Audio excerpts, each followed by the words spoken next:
శ్రీ సచ్చిదానంద సద్గురు సాయినాథ్ మహారాజ్ కి जय। శ్రీ సచ్చిదానంద సద్గురు భరద్వాజ్ మహారాజ్ కి అవధూత చింతన శ్రీ గురుదేవ దత్త జై గురుదేవ దత్త जय गुरुदेव दत्त। సెప్టెంబర్ నెలలోని ఆ చివరి వారంలోని కాశీరామ్ సార్ ఫోన్ చేశారు. ఫోన్ చేసి మాస్టర్ గారి జయంతి ఉత్సవాలకి సత్సంగానికి రమ్మని చెప్పి పిలిచారు. వారి సత్సంగానికి పిలిచినప్పుడు చాలాసేపు మాట్లాడాం సార్ నేను. ఆ రోజు ఉదయం పూజ పూర్తి చేసుకుని పారాయణ చేసుకుని ఆఫీస్కి వెళ్తుంటే ఆయన ఫోన్ చేశారు. మధ్యలో ఒక దగ్గర బండి ఆపేసి ఆయనతో మాట్లాడాను. మాట్లాడితే ఇలా మాస్టర్ జయంతికి సత్సంగానికి స్వామి సన్నిధికి రండి సార్ అని చెప్పంటే, లేదు సార్ నేను రాను, నాకు చాలా భయము, రాలేను, అంత దూరం రాను కూడా నేను అని చెప్పాను సార్కి. చెప్తే లేదు సార్ ఎలాగైనా ఖచ్చితంగా రావాల్సిందే, ఆ మాస్టర్ కార్యక్రమం ఇది, మన కార్యక్రమానికి రాకపోతే ఎలాగని చెప్పని సార్ చాలా రిక్వెస్ట్ గా మంచిగా మాట్లాడారు.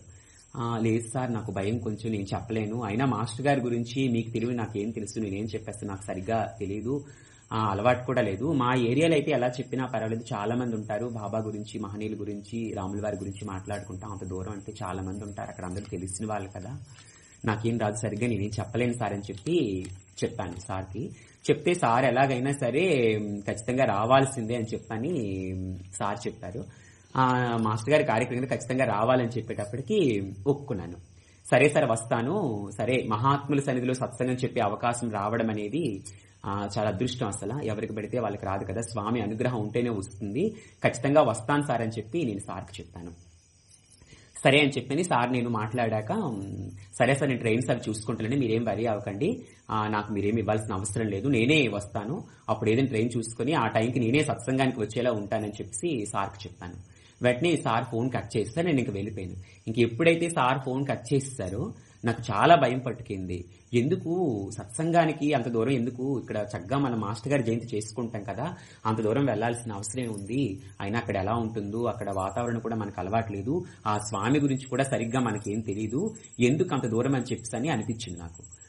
ఫస్ట్ ఒక రీజన్ ఏంటంటే, అసలు ఎందుకు ఆయన నన్ను పిలిచారు, ఆయనతో నాకు అసలు పరిచయం లేదు కదా, ఆయనతో మనం ఎక్కువ మాట్లాడలేదు, ఆయనతో సంబంధం కూడా లేదు, అసలు ఎందుకు నన్ను ఆయన పిలిచారు. చాలా మంది మాస్టర్ గారి స్టూడెంట్స్ తో ఆయనకు పరిచయం ఉంది, చాలా మంది పెద్ద పెద్ద వాళ్ళు వారికి తెలుసు, వాళ్ళందరినీ పిలవకుండా నన్ను ఎందుకు పిలిచారు.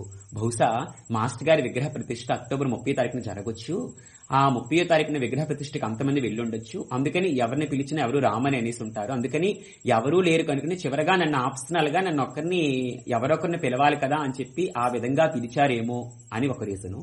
రెండవది, అక్కడ నాకేం చెప్పలేను నేను, భయం, అందరూ మాస్టర్ గారి గురించి బాగా తెలిసిన వాళ్ళు కదా, ఏదైనా తప్పు చెప్పుంటే అది రికార్డ్ అయితే మళ్ళీ ఎవరైనా ఏదైనా కామెంట్స్ చేస్తారు, వేరే విధంగా మాట్లాడతారు, తప్పుగా మాట్లాడతారు, అది ఒక భయం.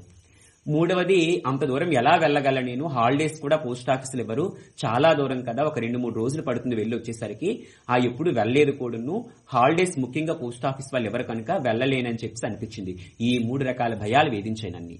అంటే వారితో నేను మాట్లాడిన తర్వాత వారు ఫోన్ కట్ చేస్తారండి, వారితో ఒప్పుకున్నాను వస్తానని చెప్పని, కానీ తర్వాత ఈ 3 రకాల భయాలు నన్ను వేధించాయి.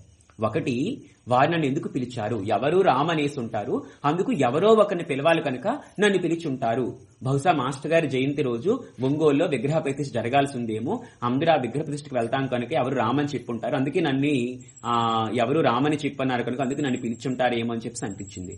రెండవది, నేను అక్కడ ఏం చెప్పలేను, నాకు భయం అని చెప్పి ఆ భయం ఒకటి. మూడవది, అంత దూరం వెళ్ళలేను, హాలిడేస్ కూడా ఇవ్వరు కదా అని చెప్పని అనిపించింది. ఈ 3 రకాల భయాల వల్ల అనవసరంగా సార్తో వస్తానని చెప్పేసాని. ఎందుకు అలా చెప్పాను, అనవసరంగా రానని చెప్పాల్సింది, ఇప్పుడు ఏంటబ్బా ఎందుకు అంత దూరం ఎలా వెళ్ళలేనో తెలియదు, వీరు హాలిడేస్ కూడా ఇవ్వరు, బాబా ఏంటి ఇంత కష్టం అని చెప్పేసి చాలా బాధపడిపోయి టెన్షన్ పడిపోయింది, ఇంకా బుర్ర పని చేయలేదు నాకు. అంటే గబుక్కుని వారితో వస్తానని చెప్పాను నేను, కానీ తర్వాత చూస్తే అంత దూరం ఎలా వెళ్ళాలో అర్థం కావట్లేదు, వీళ్ళు సెలవులుగా ఇవ్వరు, అంత దూరం అలవాట్లేదు, చాలా మంది మాస్టర్ గారి గురించి తెలిసిన వాళ్ళు అక్కడ ఉంటారు, ఏం చెప్పాలో తెలియదు, సరిగ్గా చెప్పలేనేమో, అది మళ్ళీ రికార్డ్ అయితే ఎవరైనా తప్పుడు కామెంట్స్ చేస్తారేమో, ఏమనుకుంటారేమో, అదొక భయం. మూడవది, వారు నన్ను ఎందుకు పిలిచారు, అసలు వారితో నాకు ఎలాంటి పరిచయం కూడా అంత ఎక్కువ లేదులే అని చెప్పి అనిపించింది. ఆ మహనీయుడి గురించి కూడా నాకు ఏమాత్రం తెలియదు, ఎక్కడా చదవలేదు, ఆ సత్పురుషుడి ఆశ్రమానికి ఎప్పుడు వెళ్ళలేదు నేను, వారి గురించి ఏమాత్రం చదవలేదని చెప్పని నాకు అనిపించింది. అందుకని ఎందుకు అనవసరంగా చెప్పిన సత్సంగానికి వస్తానని చెప్పని రానని చెప్పేస్తే బాగుండే కదా, బాబా ఏంటిలా, ఎందుకు ఇలా చేసి, ఇది మీ నిర్ణయమా లేకపోతే నాకై నేను ఇప్పుడు వెళ్ళాలా, ఇది మీ నిర్ణయమా కాదా, కాశీరాం గారు పిలిచారా లేదంటే మీ నిర్ణయంగా భావిస్తున్నారా బాబా, నాకు ఇప్పుడు సందేశం ఇవ్వండి అని చెప్పని అసలు నాకు బుర్ర పనిచేయలేదండి. అంతసేపు ఏం చేయాలో కూడా అర్థం కాలేదు. అప్పుడు వెంటనే ఎప్పుడు వెళ్ళను నేను, వెంకంపేటలో ఎప్పుడు శివాలయంకి వెళ్తుంటాను తరచు, కానీ ఆ రోజు వెంటనే బాబా మందిరానికి వెళ్ళాను. ఆ వెంకంపేట ఊరి చివరన షిరిడీ సాయిబాబా టెంపుల్ ఉంటుందండి, ఆ టెంపుల్కి వెళ్ళాను నేను. ఆ టెంపుల్కి వెళ్ళి వెంటనే డోర్ తీసుకుని, డోర్ లాక్ చేసి ఉన్నప్పుడు డోర్ తీసుకుని మధ్యాహ్న హారతి ఇంకా అవ్వలేదండి, సరిగ్గా 11 గంటలు అయిందప్పుడు, 11 అయింది. ఆ టైంకి నేను వెంటనే వెంకంపేట వెళ్ళిపోయి డైరెక్ట్ గా షిరిడీ సాయిబాబా టెంపుల్కి వెళ్ళానండి. కాలేదు, వెంటనే బాబా గుడికి వెళ్ళి తలుపు తీసుకుని బాబా దగ్గరికి వెళ్ళాను. వెళ్తే అసలు నా మెదడు సరిగ్గా పనిచేయట్లేదండి. అప్పుడు చాలా టెన్షన్ లాగా అనిపిస్తుంది. అంత దూరం సెలవులేసి ఇవ్వరు, ఎలా చెప్పాలి, ఎలా వెళ్ళాలి అక్కడికి బాబా, ఎందుకు ఇది ప్రశాంతంగా మన ఏరియాలో సత్సంగం చెప్పుకోవడం మానేసి, మన ఊర్లో మన సత్సంగంలోని మాస్టర్ గారి జయంతి మానేసి అంత దూరం ఎందుకు బాబా అని చెప్పని అనిపించి, ఎందుకు అనవసరంగా ఒప్పుకున్నానే, బాబా నాకు ఇప్పుడు సందేశం ఇవ్వండి, వారికి వెంటనే ఫోన్ చేసి ఇప్పుడే వద్దని చెప్పేస్తానని చెప్పని వెంటనే బాబా గుడికి వెళ్ళిపోయి మనస్ఫూర్తిగా బాబాని అడుగుతానని చెప్పని బాబా దగ్గరికి వెళ్ళానండి. బాబా అలా విగ్రహం అద్భుతంగా ఉంటది, వెంకంపేటలో చాలా బాగుంటుంది. దత్తస్వామి బాబా వినాయకుడు ఉంటారు. వెంటనే బాబాకు నమస్కారం చేసుకుని మనస్ఫూర్తిగా ఇంకా నా మనసు మొత్తం బాబా వారి పాదాల మీద లగ్నం చేసి చుట్టూ ఉన్న పరిసరాలు మరిచిపోయి నాకు చాలా టెన్షన్ గా ఉంది. అప్పుడు ఎందుకు ఒప్పేసుకున్నానే అని చెప్పని అప్పుడు బాబాని మనస్ఫూర్తిగా, బాబా వెళ్ళమంటారా లేదా, ఇది మీ సందేశమా మీ నిర్ణయమా కాదా నాకు తెలియచేయండి బాబా, మీరు నాకు ఇప్పుడు సందేశాన్ని ఇవ్వండి అని చెప్పని మనస్ఫూర్తిగా నా మనసంతా బాబా పాదాల మీద పెట్టి మనస్ఫూర్తిగా హృదయపూర్వకంగా బాబా పాదాలకు నమస్కారం చేసి దత్తస్తోత్రం చేశానండి. బాబా మీరు ఇప్పుడు సందేశాన్ని నాకు ఇవ్వండి, సత్సంగానికి వెళ్ళమంటారా వద్దంటారా అని చెప్పిన మనస్ఫూర్తిగా బాబాని అడిగానండి. 10 నిమిషాల పాటు చుట్టూ సమస్తాన్ని మరిచిపోయి, అన్నీ మరిచిపోయి కేవలం బాబా మీద దృష్టి పెట్టి బాబాని సందేశం అడిగాను. కాశీరాం గారు పిలిచారా లేదంటే మీ నిర్ణయమా, నాకు తెలియచేయండి బాబా, అలా అయితే నేను వెళ్తాను స్వామి, లేదంటే వారికి ఫోన్ చేసి రానని చెప్పేస్తాను బాబా అని చెప్పేసి మనస్ఫూర్తిగా బాబాకి పాదాలకు నమస్కారం చేశానండి. 10 నిమిషాలు ఎంతగా ప్రార్థన చేశానంటే నా మనసు మొత్తం వారి మీదే ఉంది. అన్ని ఆలోచనలు పక్కన పెట్టేసి మనస్ఫూర్తిగా బాబాని అడిగాను, బాబా మీకు తెలియచేయండి, మీ శక్తి సామర్థ్యాలు ప్రసాదించండి, నాకు ఇప్పుడు సందేశాన్ని ఇవ్వండి బాబా అని చెప్పి మనస్ఫూర్తిగా అడిగితే 10 నిమిషాల తర్వాత ఆ బాబా గారి ముఖంలో అద్భుతమైన ప్రశాంతత కనిపించిందండి. అంటే విగ్రహంలోని మామూలుగా ఉండే వెలుగులా కాకుండా ఒక అద్భుతమైన స్థితి, అంటే వారి ముఖం చూస్తే విగ్రహంలోని అద్భుతమైన చిరునవ్వు కనిపించి, ఆ చూపులు కూడా చాలా ప్రకాశవంతంగా కనిపించి, నా హృదయంలోకి చుచ్చుకుపోయే విధంగా కనిపించి, ఒక్కసారిగా బాబా వారికి నమస్కారం చేసుకునేటప్పుడు సైకాలజీలో మనకి అంతర్దృష్టి అభ్యసన సిద్ధాంతం అని చెప్పిన ఒక సిద్ధాంతం ఉంటుందండి. ఆ సిద్ధాంతంలోని ఒక రకమైన విధానాన్ని తెలియజేశారు. ఒక్కొక్కసారి విద్యార్థి హృదయంలోని, విద్యార్థి మెదడులోని ఒక చక్కటి చురుకుదనమైన ఆలోచన కలిగి ఒకసారి బయటకు వస్తుందట. అలా బాబా వారికి నమస్కారం చేసేటప్పుడు వారి ముఖంలో గొప్ప ప్రశాంతత, గొప్ప ఆనంద స్థితి కనిపించి, అది నా హృదయ లోతులకు చొచ్చుకుపోయి గొప్ప మంచి చాలా సంతోషంగా అనిపించింది. అనిపించేటప్పుడు వారి సందేశంగా నా మెదడులో మెరిగిన ఆలోచన ఏంటంటే, ఎవరా పిలిచేది సత్సంగానికి, ఎవరి కాశీరాం, ఆ క్షేత్రానికి అధిదేవత నేను, ఆశ్రమం నాది, ఆ మందిరాన్ని పరిపాలించేవాడు నేను, అక్కడ అధికారి నేను పిలిచాను సత్సంగానికి. ఇక ఇది ఎవరి నిర్ణయం కాదు, నా నిర్ణయం. ఖచ్చితంగా వెళ్ళు, అక్కడ సత్సంగం చెప్పి అక్కడ కార్యక్రమంలో పాల్గొను, ఇది నా నిర్ణయం మాత్రమే, ఇంకెవరు పిలిచేది కాదు, ఆ ఆశ్రమానికి అధికారి నేను అని చెప్పని ఒక్కసారిగా బాబా విగ్రహం నుంచి వచ్చిన ఆ కాంతి, ఆ చూపులు, ఆ ప్రశాంతత నా హృదయానికి ఒక మనిషి నాకు ఎదురుగా ఉండి తన సందేశాన్ని నాకు చెప్పినట్టు అనిపించిందండి. అంటే సాక్షాత్తు సాయినాథుడే వారి ఆశ్రమానికి అధికారం చెప్పి నా హృదయపూర్వకంగా ఒక్కసారి గొప్ప సంగతిని, ఒక సన్నివేశాన్ని తెలియచేసి నా ఎదుట ఒక మనిషి నిలబడి నాకు చెబుతున్నట్టు అనిపించింది. బాబా వారికి మనస్ఫూర్తిగా నమస్కారం చేసుకున్నాను. అంటే ఆశ్రమానికి అధికారి నేను, అక్కడ సమస్తం నా ఆదేశానుసారంగా జరుగుతుంటాయి కనుక నువ్వు ఖచ్చితంగా వెళ్లాల్సింది, ఇది నా నిర్ణయం అని చెప్పని బాబా వారి విగ్రహాన్ని చూసినప్పుడు చుట్టూ ఎలాంటి ఆలోచన లేకుండా వారే నాకు చెబుతున్నట్టుగా అనిపించి, ఆ సన్నివేశం కూడా జరిగిన తర్వాత నా మనస్సు గొప్ప శాంతిని, ఆనందాన్ని పొందిందండి. అంతవరకు చాలా అలసటతో, టెన్షన్స్ తో ఉన్న నా మనస్సు ఏ క్షణమైతే ఈ సందర్భం అనుభవం జరిగిందో నా మనసు గొప్ప సంతోషాన్ని పొందింది. అప్పుడు ఆ తర్వాత ఇది బాబా నిర్ణయంగా భావించి ఆత్మీయులైన కొంతమంది వ్యక్తులకు నేను తెలియచెప్పాను. ఆ చెప్పిన తర్వాత మనస్ఫూర్తిగా దత్తస్వామికి బాబా వారికి నమస్కారం చేసుకుని, సరే బాబా ఇది మీ నిర్ణయం అయితే మీరే సంతోషంగా అక్కడికి తీసుకువెళ్లి ఆ కార్యక్రమాన్ని దిగ్విజయంగా చేసేలా నాకు అనుగ్రహించండి బాబా, మీరే నన్ను జాగ్రత్తగా తీసుకురండి బాబా, నాకైతే ఏమీ తెలియదు బాబా, మీరే అక్కడ నాతో మాట్లాడించి అక్కడ సేవలో పాల్గొనే భాగ్యాన్ని మీరు ప్రసాదించండి, ఆ మహనీయుల ఆశీస్సులు ప్రసాదించండి, మీరే తీసుకురండి బాబా అని చెప్పి మనస్ఫూర్తిగా బాబా వారికి నమస్కారం చేసుకున్నానండి. ఆ తర్వాత చాలా రోజులు గడిచిపోయి నాకు ఇంకొక బాధ వేస్తుంది. ఎందుకంటే నేను చాలా మంది పెద్దల ద్వారా విన్నది ఏంటంటే బహుశా 30వ తారీఖుని మాస్టర్ గారి విగ్రహ ప్రతిష్ఠ ఒంగోలులో జరగాల్సి ఉందేమోనని. ఎందుకంటే ఒకరిద్దరు అన్నారు కూడా జయంతికి చాలా మంది వస్తారు కనుక ఆ రోజే విగ్రహ ప్రతిష్ఠ జరుగుండొచ్చు అని చెప్పారు. పనిలో పనిగా చాలా మంది భక్తులు వస్తారు కనుక విగ్రహ ప్రతిష్ఠ కూడా అప్పుడు అయి ఉండొచ్చు అని చెప్పి ఇద్దరు పెద్దలు నాతో చెప్పారు ఒంగోలు వాళ్ళు. కనుక అయ్యో నేను అనవసరంగా సత్సంగానికి ఇక్కడికి వెళ్ళిపోతున్నానే, మాస్టర్ గారి విగ్రహ ప్రతిష్ఠ కూడా మిస్ అయిపోతాను చూడలేనేమో అని చెప్పి నాకు భయం కలిగింది. రెండవది ఏంటంటే మన ఊర్లో నేను మాస్టర్ గారి జయంతి స్టార్ట్ చేసినప్పటి నుంచి ఒంగోలు వెళ్ళడం మానేశాను. ఇక్కడ మన ఊర్లో మాస్టర్ గారి జయంతి లేదు, ప్రతి సంవత్సరం కేక్ కట్ చేస్తున్నాం, భజన చేస్తున్నాం, ప్రసాదాలు పంచిపెడుతున్నాం అంతమందికి. మన ఊర్లో లేదు. నెక్స్ట్ ఒంగోలు విగ్రహ ప్రతిష్ఠ కూడా మిస్ అయిపోతున్నాను బాబా, 2 కార్యక్రమాలు మిస్ అయిపోతుందని చెప్పి చాలా బాధపడిపోయాను. అనవసరంగా ఒప్పుకున్నాను సత్సంగానికి అని చెప్పి చాలా బాధపడిపోయాను నేను. ఆ తర్వాత బాబాని ప్రార్థించి ఇంకా సత్సంగం క్షేమంగా వెళ్లి వచ్చేలా చూడండి బాబా అని చెప్పి పాకలపాడి గురువు గారి ఆశ్రమానికి వెళ్ళేటప్పుడు అక్కడ ప్రార్థన చేశాను. కాదర బాబా వారి దర్గా దగ్గర కూడా చాలాసేపు ప్రార్థన చేశాను. అయితే చాలా రోజులు గడిచిపోయింది. ఆ శరన్నవరాత్రి సత్సంగాలు అయిపోయిన తర్వాత సీతానగరం గురువారం రోజు ఆ నందన సత్సంగానికి వెళ్ళాను నేను. వెళ్లేటప్పుడు ఆ రోజు గురువారం సత్సంగం బాగా అయింది. రాత్రి ఇంటికి వచ్చేసరికి 12 గంటలు అయిందండి. పడుకునే ముందు శ్రీ దత్తాత్రేయ స్వామిని ప్రార్థన చేసి బాబా గారికి నమస్కారం చేసి సెల్ ఫోన్ ఒకసారి నెట్ ఆన్ చేశాను. ఆన్ చేసి మళ్ళీ ఆఫ్ చేసి ఇంటి దగ్గర పడుకుని దత్తస్వామిని బాబాని ప్రార్థన చేసి ఒకసారి సెల్ ఫోన్ ఆన్ చేసేసరికి అందులో ఒక ఒంగోలు ఆత్మీయ గురుబంధువు స్టేటస్ చూశాను. అందులో చూస్తే మాస్టర్ గారి విగ్రహ ప్రతిష్ఠ నవంబర్ 9, 10 తారీఖులో జరుగుతుందని చెప్పి ఒక స్టేట్మెంట్ చూశాను. పడుకున్నది గురువారం రోజు. ఆ వెంటనే చాలా బాగా అనిపించింది. ఓహో నిజంగా ప్రతిష్ఠ కూడా నేను మిస్ అవ్వడం లేదు, బాబా నిర్ణయమే ప్రతిష్ఠ నవంబర్ 9, 10 తారీఖులో జరుగుతుంది అని చెప్పాను. ఓహో అని ఆ బాధ పోయింది. ఆ తర్వాత జమదాల్లో కార్యక్రమం జరుగుతుందా లేదని చెప్తే అక్టోబర్ 30 తారీఖున జమదాల్లో వేరే కార్యక్రమం జరగాల్సి ఉంది కనుక అందుకే బాబా ఆపారేమో, ఇంకో రోజు చెప్పుకోవచ్చు అందుకే బాబా ఆపారని చెప్పని అది కూడా టెన్షన్ పోయింది. అంటే కంప్లీట్ గా బాబా నిర్ణయమే ఆ సత్సంగం అని చెప్పి నాకు రూఢీపరిచినట్టు అయింది. సరే ఇంక రోజులు దగ్గర పడిపోయి సత్సంగానికి వెళ్ళాలి. 28వ తారీఖుని వెళ్ళాలనుకున్నాను నేను. 27 నుంచి విశేషమైన వర్షం పట్టుకుంది. ఎంత తుఫాను పట్టుకుందంటే ఎక్కడ ట్రైన్స్ అక్కడ బంద్. యూట్యూబ్ ఆన్ చేసినా టీవీ ఆన్ చేసినా భయంకరంగా ప్రచారం చేస్తానండి, వర్షాలు ఎక్కడ కదలకండి ఎక్కడికి వెళ్ళకండి అని చెప్పని.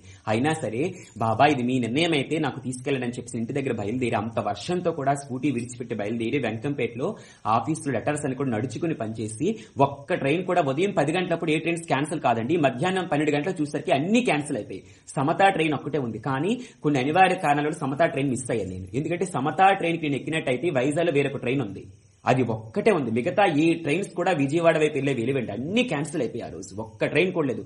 సమతాకి మిస్ అయిపోయింది నేను. ఆ తర్వాత గుంటూరు రాయగడ కూడా క్యాన్సిల్, కానీ రాయపూర్ పాసెంజర్ లేట్ లో వస్తుంది అది. అందుకని స్టేషన్కి వెళ్ళిపోయాను. బాబా ఇంకా నాకై నేనే ఆపలేను, పార్వతపురంలో ఒక ట్రైన్ ఉంది కనుక ఈ ట్రైన్ కి రాయపూర్ పాసెంజర్ ఎక్కేసి వైజాగ్ లో దిగిపోతాను. వైజాగ్ లో కనుక ట్రైన్ ఉంటే మీ నిర్ణయంగా భావించి వెళ్ళిపోతానని చెప్పి రాయపూర్ పాసెంజర్ ఎక్కాను. అది ట్రైన్ ఎక్కాను. వర్షం విశేషంగా పడుతుందండి. కోమటిపల్లి స్టేషన్ లో దాదాపు గంట ఆపేశాడు. అంత భయంకరమైన వర్షం పడుతుంది. అయినా సరే ట్రైన్ లో ఉన్నాను నేను. అప్పుడు చివరి నిర్ణయంగా బాబాని ప్రార్థించి బాబా ఈ రాత్రి వైజాగ్ లో ఉండిపోతాను, రేపు ఉదయాన్నే ట్రైన్ ఉంటే ఖచ్చితంగా వెళ్తాను, అక్కడికి డోన్ వెళ్తాను, లేదంటే మీ నిర్ణయం కాదని చెప్పేసి ఆగిపోతాను బాబా అని చెప్పి ప్రార్థన చేస్తాను. సరే అక్కడికి వెళ్ళిపోయానండి, వైజాగ్ వెళ్ళిపోయాను. వైజాగ్ వెళ్ళినా కూడా విశేషంగా వర్షం పడుతుంది, ఒక్క ట్రైన్ కూడా లేదు. అసలు రోడ్డు మీద జనాలు కూడా తక్కువ మంది ఉన్నారండి. యూట్యూబ్ ఆన్ చేసినా న్యూస్ చూసినా భయంకరమైన వర్షాలు, ఎక్కడ ఎవరు వెళ్ళొద్దు, బయటికి వెళ్ళొద్దు, రేపు ఇంకా వర్షం పెరుగుతుంది, తీరం దాటుతుందని చెప్పారండి. అయితే సరే ఆ రాత్రి హారిక వాళ్ళ ఇంట్లో ఉండిపోయి తెల్లవారి లేచి వెంటనే తొందరగా లేచి బాబాకి నమస్కారం చేసి ప్రార్థన చేసి తెల్లవారి స్టేటస్ చూస్తాను. స్టేటస్ చూస్తే ట్రైన్స్ ఉన్నాయి, కొన్ని ట్రైన్స్ విజయవాడ వరకు. అవి నేను మిస్ అయ్యాను. ఉదయాన్నే బాబాని మనస్ఫూర్తిగా ప్రార్థన చేసి బాబా నేను స్టేషన్కి వెళ్తాను. స్టేషన్కి వెళ్లేసరికి ఒకవేళ పార్వతపురం వైపు వెళ్లే ట్రైన్స్ ఏవి క్యాన్సిల్ అవ్వలేదు. మరుసటి రోజు విజయవాడ వెళ్ళే ట్రైన్స్ ఉన్నాయి. అయితే స్టేషన్కి వెళ్ళగానే విజయవాడ వైపు వెళ్లే ట్రైన్ లేకపోతే మా పార్వతపురం ట్రైన్ ఎక్కేసి ఇంటికి వెళ్ళిపోతాను, ఉంటే మీ నిర్ణయంగా భావించి బయలుదేరతానని చెప్పాను. నేను వెళ్ళేసరికి ఒకే ఒక్క ట్రైన్ ఉందండి. నేను టికెట్ అడిగేసరికి ఆవిడ చెప్పింది, అయ్యా ట్రైన్స్ విజయవాడకు అడుగుతున్నా, ఒక్క ట్రైన్ కూడా టికెట్ ఎందుకు తీసుకుంటావు నువ్వు, ట్రైన్స్ లేవు అని చెప్పింది. కానీ ఒక్క ట్రైన్ ఉందండి అని చెప్పి ఆవిడతో చెప్పాను నేను. చెప్తే ఆవిడేమో సరే ముందు నేను కూడా చూశానని చెప్పి టికెట్ ఇచ్చారు ఆవిడ. ఆ టికెట్ తీసుకుని వెంటనే ట్రైన్ ఎక్కిసి విజయవాడ దిగిపోయాను. విజయవాడ వెళ్ళిపోయిన న్యూస్ చూస్తే ఇంకా తుఫాన్ ఉందని చెప్పారు, కానీ ఎక్కడ వర్షం అంతగా పడలేదు. విజయవాడలో దిగాను, అక్కడ కూడా వాతావరణం సరిగ్గా లేదండి. నేను అంతవరకు వెళ్లే వరకు వర్షం పడిందట, నేను వెళ్ళిన తర్వాత ఆగిపోయింది. విజయవాడలో దిగి నదికి వెళ్లి స్నానం చేసేసి మధ్యాహ్నం 3:30 టైం అయింది. స్నానం చేసి అమ్మవారి దర్శనానికి వెళ్ళిపోయాను. అమ్మవారి దర్శనం చేసుకుని మళ్ళీ సాయంత్రం డోన్కో ట్రైన్ ఉంది. సాయంత్రం డైరెక్ట్ గా విజయవాడ నుంచి కొండవీడు ఎక్స్ప్రెస్ అది ఎక్కేసి డోన్లో 1:30 దిగాను. రాత్రి 1:30 దిగితే కాశీరామ్ సార్ అప్పుడు, సార్ వద్దు సార్ నేను స్టేషన్లో ఉండిపోతానంటే, లేదు వచ్చే ఎవరికొన్ని పంపిస్తానని చెప్పన్నారు. అంటే ఆ టైంలో 1:30 డోన్లో ఆ ట్రైన్ దిగితే 2 మనుషులు వచ్చి తీసుకెళ్లారు ఆశ్రమానికి. ఆ టైంలో సార్ ఇంకా ఆయన పాపం నా కోసం ఎదురు చూస్తున్నారండి. ఆశ్రమానికి వెళ్ళిపోయింది. చాలా అది ఊరికి చివరన ప్రశాంతంగా ఉండే ఆశ్రమం అండి. ఎవ్వరు అంటే లోకంతో సంబంధం ఉండదు, అంటే పట్టణాలతోని గ్రామంతో సంబంధం ఉండదు. ప్రశాంతమైన వాతావరణం ఊరికి చివరన ఆశ్రమం ఉందండి. ఆ కాలేజ్ వెనక్కది ఒక పెద్ద మన సైడ్ మెరకలు అంటామే అలాంటి మైదాన ప్రాంతాల్లోని ఉంది ఆశ్రమం. చిన్న గది, మాస్టారి సమాధి మందిరం అంత ఉంటుందండి ఆ గది. వెళ్ళాను, ఆయన బయట కూర్చున్నారు. కూర్చుంటే వాళ్ళు వచ్చి నన్ను బండితో తీసుకెళ్ళడానికి వచ్చారు. ఆశ్రమంలో దిగ్గానే బ్యాగ్ అక్కడ పెట్టేసి కాళ్ళు కడుకుని లోపలికి నమస్కారం చేసుకుంటే సమాధి వెనుక భాగంలో సాయినాథుల వారి గొప్ప మంచి విగ్రహమూర్తి ఉంది. బాబా ఫోటో, ద్వారకామాయలో కూర్చున్న ఫోటో ఉందండి. చాలా అందంగా కనిపించింది. వెళ్ళాను. అసలు డోన్లో దిగాను నేను. విపరీతమైన గాలి వేస్తుంది అక్కడ, విపరీతమైన గాలి వేస్తుంది. ఆశ్రమంలో కూడా చాలా గాలి వేస్తుంది. అంటే తుఫానికి సూచన ఏమో అనిపించింది నాకు. చాలా భయం వేస్తుంది. అయ్యా బాబా ఇంత దూరం తీసుకొచ్చావు, మీ నిర్ణయంగా వచ్చాను నేను, ఇప్పుడు మళ్ళీ గాలి వేస్తుంది, ఇదేంటి బాబా, ఇటు నుంచి నేను ఎలా వెళ్ళగాలి, అక్కడ టిక్కుండిపోతానేమో అని చెప్పి భయం పట్టుకుందండి. ఆ రాత్రి సార్ నేను ఇప్పుడు ఇంకా మాట్లాడలేను, పడుకుంటానని చెప్పి లోపలికి సమాధి మందిరంలోకి వెళ్ళిపోయి నా పక్కన సమాధి అంచుని పడుకున్నాను నేను. పడుకుని రాత్రి అంతా సరిగ్గా నిద్రలేదు, భయం పట్టుకుంది. రేపు ఉదయం ఎలా జరుగుతుందా కార్యక్రమం, ఎంత దూరం వచ్చాను నేను, ఈ గాలి ఒకటి వేస్తుంది, ఇక్కడ కూడా వర్షం స్టార్ట్ అయిపోద్ది, ఎందుకంటే న్యూస్ లో ఇటు నుంచి తుఫాన్ అటు వచ్చిందని చెప్పి స్ప్రెడ్ చేశారు కనుక ఆ భయం అటు పట్టుకుంది. తెల్లవార్లు కూడా పడుకోలేదు. బాబాని ఎంత ప్రార్థన చేశానంటే, బాబా ఎలా వెళ్తాను నేను, ఇక్కడ కార్యక్రమం ఎలా అవుతుంది, ఎందుకు తీసుకొచ్చావు, తొందరగా నా కార్యక్రమాన్ని పూర్తి చేసి తీసుకెళ్లిపో బాబా అని చెప్పి అనిపించిందండి. అనిపిస్తే సరే, ఎంత అదృష్టం అంటే, ఎంత గొప్ప అద్భుతం అంటే, తెల్లవారుగానే నేను లేచేసిన 5 గంటలకు ఇంకా లేచి స్నానం చేసేసి బాబాని ప్రార్థన చేసి ఆ సమాధి మందిరంలోని, నాకు అసలు మనసు ప్రశాంతంగా లేదండి అక్కడికి వెళ్ళాను కానీ అక్కడే స్నానం చేసేసి వెంటనే సాయిలీలామృతం గురుచరిత్ర తీసి మన దగ్గర ఉండి అగరబత్తిని వెలిగించి సమాధికి నమస్కారం చేసుకుని, బాబాకి నమస్కారం చేసుకుని, ఆ సమాధి మందిరంలోని పెద్ద ఫోటో ఉంటుంది, మహనీయులు అంతమంది కూడా ఉంటారు ఆ ఫోటోలో, నమస్కారం చేసుకుని గురుచరిత్ర లీలామృతం తీశాను, సాయినామం పెట్టుకుని లీలామృతం పారాయణం చేశాను. ఏ క్షణమైతే లీలామృతం పారాయణం చేశానో, గురుచరిత్ర పారాయణం చేశానో, మనసు చాలా సంతోషం పొంది గాలి పూర్తిగా ఆగిపోయిందండి. సూర్యోదయం అవ్వగానే మరి గాలి లేదు, ఫ్రెష్గా ఎండెక్కింది, అద్భుతంగా సూర్యకాంతి అంతా వ్యాపించింది, మరి గాలి లేదు, ఫుల్లుగా ఎండెక్కిందండి. వర్షం కూడా ముందు రోజు వరకు పడిందటగానే ఆ రోజు లేదండి. మాస్టర్ జయంతి రోజు 30వ తారీఖుని నా పారాయణం పూర్తయింది. 3 అధ్యాయులు సాయిలీలామృతం, 3 అధ్యాయులు గురుచరిత్ర పారాయణం చేశాను. పారాయణం పూర్తయింది. వాతావరణం అద్భుతంగా మారిపోయింది. చాలా సంతోషంగా అనిపించింది. ఆ కొద్దిసేపటి తర్వాత సమాధికి అభిషేకం చేశాము. ఎంత అద్భుతంగా అనిపించిందంటే, ఆ పళ్ళ రసాలతోటి, ఆ ఫ్రూట్స్ తోటి, పెరుగు పాలుతోటి మాస్టర్ విగ్రహము, బాబా విగ్రహము, వెంకటేశ్వర విగ్రహం సమాధి మీద పెట్టి ఆ సమాధికి అభిషేకం చేస్తుంటే, బాబావారి మూర్తులకు అభిషేకం చేస్తుంటే, విష్ణు సహస్రనామం పారాయణ చేసుకుంటూ, దత్తస్తోత్రం చేసుకుంటూ అభిషేకం చేస్తుంటే ఎంత అద్భుతంగా అనిపించిందంటే, ఆ సమాధి క్లీన్ చేసేటప్పుడు నేను ఒకటే నమ్ముతాను, ఎందుకంటే సాక్షాత్తు సాయినాథుడే పంపించాడు కనుక ఇది సాయినాథుడిగా భావించాలి నేను. ఆ మహాపురుషుడి గురించి నాకు ఎలాంటి అవగాహన లేదు, అనుభూతి లేదు, ఆయన గురించి నాకు తెలియదు, వారిని గురించి చదవలేదు నేను. మాస్టర్ గారు వారి గురించి చెప్పలేదు అని కూడా నాలో ఆలోచన ఉండేది. ఆ సమాధికి అభిషేకం చేస్తుంటే, నా స్వహస్తాలతో తుడుస్తుంటే, సాక్షాత్తు ఒంగోలులో మాస్టార్ని స్మరించుకుంటూ, ఈ రోజు ఒంగోలు వెళ్తే మాస్టర్ సమాధికి అభిషేకం చేసేటప్పుడు మన చేత కూడా అభిషేకం చేస్తారు కదా అని, మాస్టర్ గారికి అభిషేకం చేసేటప్పుడు ఎలాంటి గొప్ప ఆనంద స్థితి కలిగిందో, ఆ సమాధికి సాయినామాన్ని చెప్పుకుంటూ, విష్ణు సహస్రనామాన్ని చెప్పుకుంటూ, దత్తనామాన్ని చెప్పుకుంటూ తుడుస్తుంటే అంత గొప్ప పారవశ్యం కలిగి మాస్టర్ గారి సన్నిధిలో ఉన్నట్టు అనుభూతి కలిగింది. చాలా సంతోషంగా అనిపించింది. అభిషేకం చాలాసేపు పూర్తయిందని విష్ణు సహస్రనామం చదువుతుంటే వారందరూ అభిషేకం చేశారు. దత్తనామాన్ని స్మరించుకుంటూ అభిషేకం జరుగుతుంది. చాలా అద్భుతంగా అనిపించింది.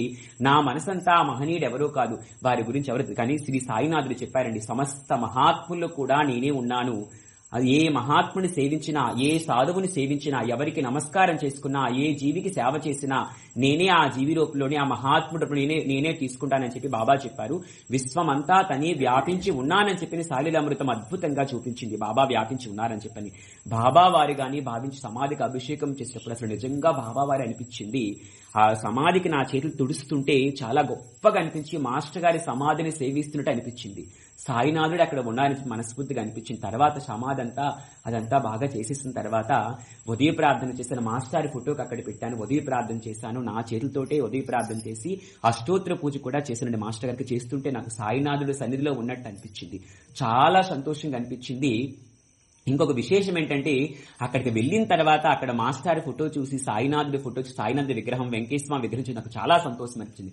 ఒక అద్భుతం ఏంటంటే మనం ఏ మహనీయుడి సన్నిధికి వెళ్ళా సరే కేవలం ఆ మహాత్ముల్ని ఆరాధిస్తారు. అక్కడ ఆ మహాత్ములే పూజిస్తారు, ఆ మహాత్ములే సేవిస్తారు తప్ప మాస్టర్ గారి ప్రస్తావన ఎక్కువ ఉండదు. ఇప్పుడు గొలగమూడి వెంకటేశ్వర దగ్గరికి వెళ్ళా, లేదంటే ఆ చివటం అమ్మగారి దగ్గరికి వెళ్ళా, పాకల్పాడి గురువు గారి దగ్గరికి వెళ్ళా, షిరిడీ వెళ్ళి ఎక్కడికి వెళ్ళా సరే, ఏ దత్తక్షేత్రాలకి వెళ్ళా సరే ఆయా మహనీయుల గురించి ఎక్కువ ఇంపార్టెన్స్ ఇస్తారు తప్ప మాస్టర్కి అంత ఇంపార్టెన్స్ ఉండదు. అక్కడ ఆయా మహాత్ములు మాత్రమే సేవిస్తారు. వాళ్ళు మాస్టర్ గారి గురించి తెలిసిన వాళ్ళు ఉన్నప్పటికీ మాస్టర్ గారి పట్ల అంత గొప్ప భావం ఉండదు. కానీ నాకు చాలా సంతోషం అనిపించింది ఏంటంటే ఫస్ట్ టైం నా జీవితంలో ఇంకొక మహాత్ముడు సన్నిధిలో మాస్టర్ గారికి అంత ప్రాధాన్యత ఇచ్చి మాస్టర్ గారి జయంతి ఉత్సవాలు జరగడం అనేది చాలా అద్భుతంగా అనిపించింది. ఎందుకంటే అక్కడ స్వామి గురించి కాకుండా నిజంగా అది మాస్టర్ గారి సమాధి అన్న భావంతో మాస్టర్ గారి జయంతి ఉత్సవాలు అంత అద్భుతంగా జరగడం నా జీవితంలో మొట్టమొదటిసారిగా ఇంకొక మహాత్ముడి ఆశ్రమంలో మాస్టర్ గారి జయంతి ఉత్సవాలు అంత అద్భుతంగా జరగడం అనేది నా జీవితంలో మొట్టమొదటిసారిగా చూశాను నేను.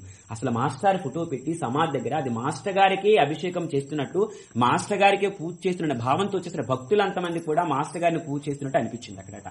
చాలా సంతోషం. ఎందుకంటే ఎక్కడ మాస్టర్ గారికి అంత ఇంపార్టెన్స్ ఉండదండి. అంటే ఆయా మహనీయుల గురించే గొప్పగా చెప్తారు తప్ప మాస్టర్కి అంత ఇంపార్టెన్స్ ఇవ్వరు. కానీ ఆ స్వామి సన్నిధిలో మాస్టర్ గారి జయంతి ఉత్సవాలు జరగడం అనేది ఇది ఎవరి నిర్ణయం కాదండి, కాశీరాం సార్ నిర్ణయం కాదు, ఆయా భక్తుల నిర్ణయం కాదు, ఎవరి నిర్ణయం కాదు, సాక్షాత్తు సమర్థ సద్గురువైన శ్రీ సాయినాథుడి నిర్ణయము. సాయినాథుని ప్రతిరూపమైన ఆ సమాధిలో కొలువుండి ఆ వర చిదంబర స్వామి వారి నిర్ణయం మాత్రమే అనిపించింది. అంటే నిజానికి మాస్టర్ గారికి ఆ స్వామి వారికి శ్రీ సాయినాథుల వారికి ఎలాంటి భేదభావం లేదనిపించింది. అక్కడ మనస్ఫూర్తిగా ఆ సన్నిధిని అనుభవించాను నేను. ఇంకొక అద్భుతమైన విషయం ఏంటంటే ఆ పూజ పూర్తి చేసేటప్పుడు నా మనస్సుకి సాక్షాత్తు మాస్టర్ గారే సాయినాథుడే ఉండి నా పూజని స్వీకరించారనిపించింది. అక్కడ అసలు కూర్చున్నంతసేపు నాకు ఎలాంటి భయం లేదండి. నాకెంతటి భాగ్యం లభించింది. బాబా ఈ మహనీయుడు ఎవరో నాకు తెలియదు కానీ ఏ జన్మ రుణానుబంధము ఆ మహాత్ముడికి సేవ చేసుకునే భాగ్యం వచ్చింది. నాకు అసలు ఎలాంటి అర్హత లేదు, సామాన్యమైన మనిషి నేను. కానీ ఎంత అద్భుతం ఏంటంటే ఆ మహాపురుషుడి సన్నిధిలో సేవ చేసుకునే భాగ్యం లభించింది, వారికి పూజించే భాగ్యం లభించింది. వారి సన్నిధిలో కూర్చుని అంతసేపు దాదాపుగా నేనే ఆ ప్రాంతానికి వెళ్తే ఆ మహాత్ముని దర్శనం చేసుకోవడానికి వెళ్తే ఒక 10 నిమిషాలు, ఒక అరగంట, గంటే. కానీ సుమారు 6 గంటల పాటు ఆ మహాపురుషుని సన్నిధిలో పవిత్రమైన మాస్టర్ జయంతి రోజు ఆ సత్పురుషుని సన్నిధిలో కూర్చుని అంతసేపు సేవ చేసుకునే భాగ్యం నా స్వహస్తాలతో స్వయంగా అభిషేకం చేసుకునే అవకాశం వచ్చింది. అక్కడ పూజ చేసుకునే అవకాశం వచ్చింది, అలంకరణ చేసుకునే అవకాశం వచ్చింది, కడ్డీలు వెలిగించి పారాయణం చేసుకునే అవకాశం వచ్చింది, సత్సంగం చెప్పుకునే అవకాశం వచ్చింది. ఇదంతా ఏ జన్మ రుణానుబంధమో శ్రీ సాయినాథుడు నిజంగా ఆ మహాత్ముడితో ఏ రుణానుబంధమో నాకు నా శ్రేయస్సును దృష్టిలో పెట్టుకుని బాబా తీసుకువెళ్లారండి. ఇంకొక విషయం ఏంటంటే నేను ఎప్పుడు బాబాని ప్రార్థిస్తాను. చాలా మంది మహనీయుల సన్నిధులకి, మహాత్ముల ఆశ్రమాలకి, చాలా మంది పెద్దవారి దర్శనానికి వెళ్ళాలనుకుంటే కానీ వెళ్ళలేనండి. కానీ శ్రీ సాయి అనుగ్రహిస్తే మాత్రమే వెళ్తాం. ఇది కేవలం శ్రీ సాయినాథుడే స్వయంగా నన్ను అక్కడికి తీసుకువెళ్లి ఆ కార్యక్రమంలో పాల్గొనేలా చేశారని చెప్పిన మనస్ఫూర్తిగా నాకు అనిపించింది. అక్కడ చేస్తున్నంతసేపు అంత ప్రశాంతంగా అనిపించింది. ఊరికి చివరగా ఉండే ఆశ్రమం అనేది పాకలపాటి గురువు గారి ఆశ్రమాల్లో ఉన్నట్టు అనిపించింది. అంత ప్రశాంతంగా నిజంగా కాశీరాం గారి భక్తి చూస్తే నిజంగా వారి పాదాలకు నమస్కారం చేయాలనిపించిందండి.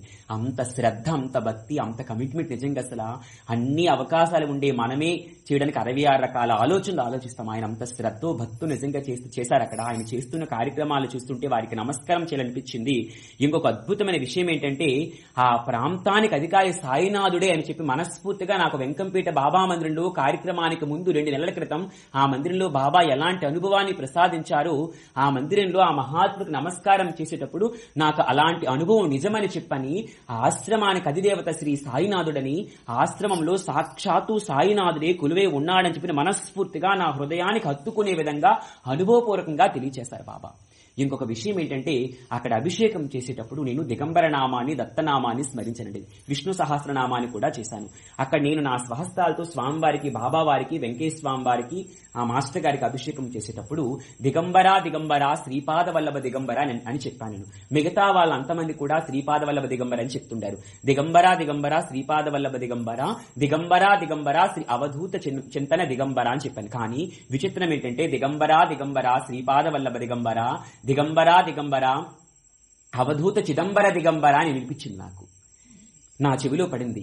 అక్కడ వాళ్ళు అలా చెప్పారా లేదంటే బాబా నిర్ణయమా నాకు అలా వినిపించిందా అని సందేశం వచ్చిందండి. కానీ మరుక్షణమే నా నోరు ఆటోమేటిక్ గా దిగంబర దిగంబర శ్రీపాద వల్లభ దిగంబర, దిగంబర దిగంబర అవధూత చిదంబర దిగంబర, దిగంబర దిగంబర శ్రీపాద వల్లభ దిగంబర, దిగంబర దిగంబర అవధూత చిదంబర దిగంబర. ఎప్పుడు దిగంబర దిగంబర శ్రీపాద వల్లభ దిగంబర, దిగంబర దిగంబర అవధూత చింతన దిగంబర అని చెప్పే నేను అనుకోకుండా సుమారు దాదాపుగా ఒక 30 నిమిషాల పాటు వారి సన్నిధిలో భక్తులందరి చేత ఈ నామాన్ని చెప్పించాను. ఎలా? దిగంబర దిగంబర శ్రీపాద వల్లభ దిగంబర, దిగంబర దిగంబర అవధూత చిదంబర దిగంబర అని చెప్పి నాకు తెలియకుండానే అవధూత చింతన దిగంబర అనేది అవధూత చిదంబరగా మార్చేసింది. అంటే సాక్షాత్ సాయినాథుడి నిర్ణయమే, స్వామి నిర్ణయం. అంటే ఆ సమాధిలో ఉండే మహాపురుషుడు ఎవరా, మాస్టర్ గారు చెప్పారా, పెద్దవాళ్ళు చెప్పారా అనే ప్రశ్న నా నుంచి పూర్తిగా పోయిందండి. సకల సాధువుల్లో, సకల మహాత్ములు, విశ్వమంతా వ్యాపించి ఉండే సకల సత్పురుషులో నేనే వ్యాపించి ఉన్నానని చెప్పి బాబా జీవిత చరిత్ర మనం చదువుకుంటే, అది సాయినాథుడే వ్యాపించి ఉన్నాడని చెప్పి చదువుకుంటే అంతటా వారే ఉన్నారని చెప్పి కొన్ని వందల లక్షల ఉదాహరణలు ఇచ్చారు వారి చరిత్రలోని అనేక వేల గ్రంథాల్లో. ఆ సమాధిలో కూడా సాక్షాత్తు శ్రీ సాయినాథుడే కొలువున్నాడని చెప్పి నా మనస్ఫూర్తిగా అనిపించి అద్భుతంగా కార్యక్రమం చేసుకున్నాను నేనైతే. ఇంకొక విషయం ఏంటంటే ఆ తర్వాత మధ్యాహ్నం సత్సంగం జరిగింది. సత్సంగం అయిపోయిన తర్వాత మధ్యాహ్నం ట్రైన్ కూడా నేను 1:30 ట్రైన్ ఉందండి. సత్సంగం పూర్తయ్యాక ఆ బాబా గారికి పెట్టి నైవేద్యం నాకు పెట్టారు. ఆ పెట్టిన తర్వాత ట్రైన్కి ఎక్కాను. ఇంకొక విషయం ఏంటంటే ఎంత అద్భుతమైన బాబా నా పట్ల చూపించిన ప్రేమ ఎలాంటిదంటే, నిజానికి చిన్నపిల్లవాడికి చేదు పడుతుందండి తల్లి. వాడు ఆ చేదుని భరించలేక ఒక పక్క విడిచిపెట్టేస్తుంటాడు. అయినప్పటికీ ఆ తల్లి ఏం చేస్తుంటే పిల్లవాడి శ్రేష్ఠని దృష్టిలో పెట్టుకుని వాడు కక్కేస్తున్నప్పటికీ వాడిని కుట్టి మరీ ఈ పక్క కక్కేస్తుంటే ఆ గోకర్ణంతో ఇంకా పెడుతుంది. ఎందుకంటే ఒరే నాయనా, ఈ క్షణం నీకు చేదు అనిపించచ్చు, కానీ ఇది తాగితే నీ జీర్ణశక్తి వృద్ధి పొంది నీకెంతో శక్తి సామర్థ్యాలు పొంది ఇలా కాపుకుంటే నీ శరీరం కూడా గొప్ప బలాన్ని, శక్తిని సంపాదించుకుంటుంది, మంచి వ్యాయంలా ఉంటుందిరా నాయన అని చెప్పని చిన్నపిల్లవాడికి బలవంతంగా చేదును పట్టినట్టు ఎంత విపత్కరమైన పరిస్థితుల్లో కూడా, ప్రకృతి విపత్కరమైన పరిస్థితుల్లో కూడా అంత దూరం నుంచి 3 ట్రైన్లు మార్పించి బాబానన్ని ఆ 30వ తారీఖున మాస్టర్ గారి జయంతి ఉత్సవాల్లో చిదంబర స్వామి సన్నిధికి బలవంతంగా నాకు ఇష్టం లేకపోయినా భయంతో అనేక రకాల ఇబ్బందులు ఉన్నా సరే ఆ ట్రైన్ల ద్వారా తీసుకొచ్చి స్వామి సన్నిధిలో, ఒరే నీకు తెలియదురా ఈ స్వామి చాలా గొప్పవారు, నా స్వరూపం అని చెప్పడం కోసం చిన్నపిల్లవాడికి బలవంతంగా చేదు పట్టినట్టు ఎంత కష్ట పరిస్థితుల్లో కూడా బాబా నన్ను తీసుకెళ్లి అక్కడ నా చేత కార్యక్రమాన్ని చేయించి అక్కడ వారి సేవ చేయించి 6 గంటల పాటు ఆ మహాత్ముడి సన్నిధిలో కొద్దిసేపు పడుకునే భాగ్యాన్ని ప్రసాదించి రాత్రి రైల్వే స్టేషన్ లో ఉంటాను అనుకున్నాను యాక్చువల్. కానీ బాబా ఎంత దయమైలంటే కాశీరాం గారి ద్వారా అక్కడ వద్దు, స్వామి సెల్లో ఉండాలని చెప్పని స్వామి సన్నిధి తీసుకొచ్చి సమాధి పక్కన పడుకునే భాగ్యం ప్రసాద్. ఎదురుగా వెంకటేశ్వర స్వామి వారు అంతమంది మహాత్ములు ఉన్నారు అక్కడ. ఆ స్వామి సెల్లో పడుకునే భాగ్యాన్ని ప్రసాదించి వారి ప్రసాదం ఇచ్చి అక్కడ నా చేతుల మీదుగా స్వామివారి కార్యక్రమాలు చేయించి ఎంత గొప్పగా చేశాడంటే, నిజానికి బాబాకి నా పట్ల ఎంత ప్రేమ అంటే ఆ మహాత్ముడితో ఏ జన్మ రుణానుబంధమో తెలియదు కానీ వారి సన్నిధిలో అర్హతలే నన్ను తీసుకెళ్లి అక్కడ అంతసేపు సత్సంగం చేయించి అంత కార్యక్రమం నిర్విఘ్నంగా చేయించారు బాబా. అందుకని సాయినాథుడు అంతమంది మహాత్మ స్వరూపం అండి. ఆ వర చిదంబర స్వామి వారు కూడా సాక్షాత్తు శ్రీ సాయినాథుని స్వరూపమే అని నా హృదయానికి హత్తుకునే విధంగా వారి సన్నిధిలోనే నాకు అనుభవం కలిగింది. మాస్టర్ జయంతి ఉత్సవాలు అక్కడ జరగడం నాకు చాలా సంతోషం అనిపించింది. ఎందుకంటే ఏ మహాత్ముడి సన్నిధి కూడా మాస్టర్ గారికి అంత ఇంపార్టెన్స్ ఉంటుంది. ఎక్కడైనా ఆ మహాత్ముడు ఆరాధనలు, ఆ మహాత్ముడు జయంతులు, మిగతా పండుగలు చేస్తారు తప్ప మాస్టర్ గారి జయంతి అంత అద్భుతంగా ఎక్కడా చేయరు, ఒంగోలులోని అమ్మగారి దగ్గర తప్ప. కానీ అలాంటిది ఇంకొక మహనీయుడి సన్నిధిలో మాస్టర్ జయంతి అంత అద్భుతంగా జరగడం, అన్ని వందల మందికి అన్నదానం జరగడం, టిఫిన్స్ పెట్టడం, ముందు రోజు భజనా కార్యక్రమం, పారాయణ కార్యక్రమం జరగడం అనేది నిజంగా భగవంతుడి కృప, భగవంతుడి సందేశం అండి. ఆశ్రమం చాలా అద్భుతమైంది. సాక్షాత్తు శ్రీ సాయినాథుడు, శ్రీ మాస్టర్ గారి ఆ చిదంబర స్వామి సన్నిధిలో ఆ ప్రాంతాన్ని అంత రక్షిస్తుందని చెప్పి నా మనసు హృదయపూర్వకంగా అనిపించిందండి. అంత అద్భుతమైన కార్యక్రమం జరిగింది. అమ్మవారి ఆశీస్సులతోటి, మాస్టర్ గారి ఆశీస్సులతోటి అక్కడికి వెళ్ళాను. సత్సంగం అంతా పూర్తయిపోయింది. అద్భుతంగా చివరి ట్రైన్ కూడా నాకు దొరికింది. సంతోషంగా ఇంటికి వచ్చానండి. సరే, చివర్లో ఒకటి జరిగింది. మధ్యాహ్నం అద్భుతమైన భోజనం పెట్టారు, బాబా ప్రసాదంగా పెట్టి నాకు ప్రసాదం పెట్టారు. ఆ మధ్యాహ్నం సత్సంగం అయిపోయిన తర్వాత అప్పుడు భోజనం ప్లేట్లో అన్ని రకాల ఐటమ్స్ ఉన్నాయి, బొబ్బట్లు కూడా ఉన్నాయండి. అయితే ఒక బొబ్బట్టు పెట్టారు. నేనేం చెప్పానంటే, నాకు అక్కడ ఒక తెలిసిన ఆయన అక్కడ ఆశ్రమం వాళ్ళతో అక్కడ మాట్లాడి, ఏంటి నాకు టైం అయిపోతుంది, ఫాస్ట్ గా తినేస్తున్నాను, ట్రైన్ మిస్ అయిపోతానేమో, ఈ బొబ్బట్టు నేను ట్రైన్ లో తింటాను, నాకు చాలా ఇష్టం అండి అని చెప్పేసి, ఇది చిన్న కవర్ ఉంటే కవర్ లో పెట్టేసి ఇవ్వండి అని చెప్పి చెప్పానండి. ఆయనే చేసిన నా మీద ప్రేమతోటి ఒక బొబ్బట్టు కాకుండా ఆ బొబ్బట్టుతో కలిపి 4 బొబ్బట్లు కలిపిస్తే 5 బొబ్బట్లు ప్యాక్ చేసి పెట్టారు. అవి పెట్టుకుని బ్యాగులో పెట్టుకుని వెంటనే స్టేషన్ కి సారి ఇంకొక అతన్ని దిగబెట్టమంటే అది దిగబెట్టారు. నేను వెళ్ళగానే ట్రైన్ ఉంది స్టేషన్ లో, టికెట్ తీసుకుని ట్రైన్ ఎక్కేస్తాను. చక్కగా మంచిగా సీట్లు దొరికే ప్రశాంతంగా ఉందండి. సరే, ట్రైన్ దాటేస్తుంది. బాబాకి నమస్కారం చేస్తున్నాను, మాస్టర్ గారికి నమస్కారం చేస్తున్నాను, ఆ స్వామికి కూడా నమస్కారం చేస్తున్నాను. ట్రైన్ లో కూర్చొని ఆ స్వామి స్మరణతోటి ఆ ఆశ్రమంలో ఉండే అవన్నీ ఆలోచించుకుంటూ అవి స్మరించుకుంటూ ట్రైన్ కదులుతుందండి. కొంచెం దూరం పోయాక ఒక గంట తర్వాత ఏమో బొబ్బట్టు తీసాను. తీస్తే కొంచెం తినలేకపోయింది నేను. అయ్యో, 4 బొబ్బట్లు ఉన్నాయి, స్వామి ప్రసాదం, ఇది ఎవరికి ఇస్తాం, మనం ఎందుకు తీసుకున్నాను, నేను వద్దని చెప్పాల్సింది కదా అని చెప్పి అనిపించింది. సరే, ఆ లోపల పెట్టేసి కొంచెం ఎవరికి ఇవ్వాలా అనిపించింది. ఎందుకంటే సాధారణంగా ఎవరికి పడితే వాళ్ళకి ఇవ్వను, అది బాబా సందేశంగా భావిస్తే ఇస్తాను ఎవరికైనా ఏదైనా మా దగ్గర ఉండే ప్రసాదాలు. అయితే ఆ బొబ్బట్లు లోపల పెట్టేసి సాయంత్రం 5 గంటల దిగువ మెట్ట అని చెప్పి స్టేషన్ వచ్చిందండి. ఆ స్టేషన్ లో ట్రైన్ ఆగానే చాలా కోతులు వచ్చాయి అక్కడికి. నా దగ్గర ఉండే బొబ్బట్లు గుర్తొచ్చాయి. అసలు అందులో 2 కూతులు చూడగానే ఆ ప్లాట్ఫారం మీద కూర్చోయండి, అక్కడ ట్రైన్ ఆగగానే నా లోపల ఉండే బొబ్బట్లు తీసి పెడితే ఎంత ఆప్త్రంగా ఆ కూతులు తిన్నాయంటే చిన్న రవ్వ కూడా స్టేషన్ లో లేదండి. అంత అద్భుతంగా తిన్నాయి. అవి తినేటప్పుడు అవి నా వైపు చూస్తున్న చూపు చూసి చాలా సంతోషంగా అనిపించింది. అంటే ఆ స్వామి వారి ప్రసాదం అనేది వారికి రాసి పెట్టిందండి. మహాత్ముల ప్రసాదం కూడా వారి అనుగ్రహం ఉంటేనే వస్తుందని చెప్పి అనిపించింది. దీన్ని బట్టి చూస్తే ఆ స్వామి సన్నిధిలో అంతసేపు నన్ను గడిపే భాగ్యం అనేది కాశీరాం గారు నాకు ఇవ్వలేదండి, సాక్షాత్తు సాయినాథుడు ఇచ్చారు. నిజానికి ఆశ్రమంలో ఉన్నంతసేపు అసలు ఆ విగ్రహాన్ని చూస్తుంటే, బాబా విగ్రహాన్ని చూస్తుంటే ఎంత సంతోషంగా అనిపించింది. అద్భుతమైన విగ్రహం అండి, వెలిగిపోతుంది. ఆ చిదంబర స్వామివారి సన్నిధిలో ఉండే విగ్రహం అనేది అసలు సమాధి అంతా తుడి చేసిందాక అభిషేకం అంతా అయిపోయిన తర్వాత ఏమో మాస్టర్ గారి విగ్రహాన్ని, బాబా విగ్రహాన్ని, వెంకటేశ్వర విగ్రహాన్ని అక్కడ వెనక్కి పెట్టారు. ఆ పంతులు గారిని అడిగితే, బాబా విగ్రహానికి వస్త్రం వేయమండి, తొలి తీసాం కదంటే, ఏనండి తొడవండి అంటే వస్త్రం పట్టుకుని తుడుస్తుంటే నిజంగా ఎంత అద్భుతంగా నా స్వహస్తాలతోటి ఆ బాబా విగ్రహానికి, వెంకటేశ్వర విగ్రహానికి మాస్టర్ వేణు తుడిచారండి. నిజంగా నా చేత తుడిపించుకున్నారు స్వామి. నిజంగా అసలు అంత అద్భుతమైన సన్నిధిలో మాస్టర్ గారి జయంతి ఉత్సవాల్లో పాల్గొనే భాగ్యం లభించింది. నిజంగా కాశీరాం సాకి చెప్తున్నాను, సాక్షాత్తు సాయినాథుడే చిదంబర స్వామి రూపంలో ఉన్నారు. ఆ మహనీయుడు ఎవరా, ఏ పుస్తకంలో ఉందా, ఏ మహాత్ముడు చెప్పారా, మాస్టర్ గారు చెప్పలేదో పక్కన పెడితే నిజంగా మాస్టర్ గారు సాయినాథుడు అక్కడ ఉన్నారు ఆ మహాత్ముడు రూపంలో అని నా మనసుకు అనిపించింది.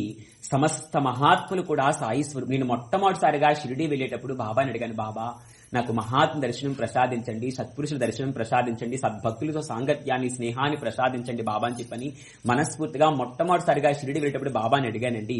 అది ఎప్పటికీ బాబా నెరవేరుస్తున్నది. చాలా చోట్ల నేను వెళ్ళాలనుకుంటాను కానీ వెళ్ళలేను. కానీ ఇక్కడికి వెళ్ళానంటే కేవలం పరిపూర్ణంగా శ్రీ సాయి నిర్ణయంగా భావించాను. అసలు ఎంత అద్భుతం ఏంటంటే ఇన్స్పెక్షన్ కూడా ఆఫీస్కి రాలేదు. ఆఫీసులో చాలా ఈజీగా సెలవులు అయిపోయి అటు నుంచి చాలా సంతోషంగా ట్రైన్కి వచ్చేసి వైజాగ్లో దిగాను. విజయనగరంలో కూడా అద్భుతంగా ట్రైన్ దొరికింది. ఇంకో స్పెషల్ ట్రైన్ అనుకోకుండా వచ్చింది. పార్వతీపురం వచ్చేసి డ్యూటీ చేసుకుని సాయంత్రం ఇంటికి రాగానే ఇంట్లో బాబాకి నమస్కారం చేస్తున్నాను. అంటే నాకు ఇంటి దగ్గర బాబాకు నమస్కారం చేసేటప్పుడు అనిపించిందండి సాయంత్రం 5 గంటలకి. అంటే సాయినాథుడే సాక్షాత్తు తీసుకొచ్చారు. ఇంకొక విషయం ఏంటంటే అక్కడ కార్యక్రమం అంతా సాయినాథుడనేమి, అక్కడ ఆశ్రమాన్ని నడిపిస్తుంది సాక్షాత్తు సాయినాథుడే.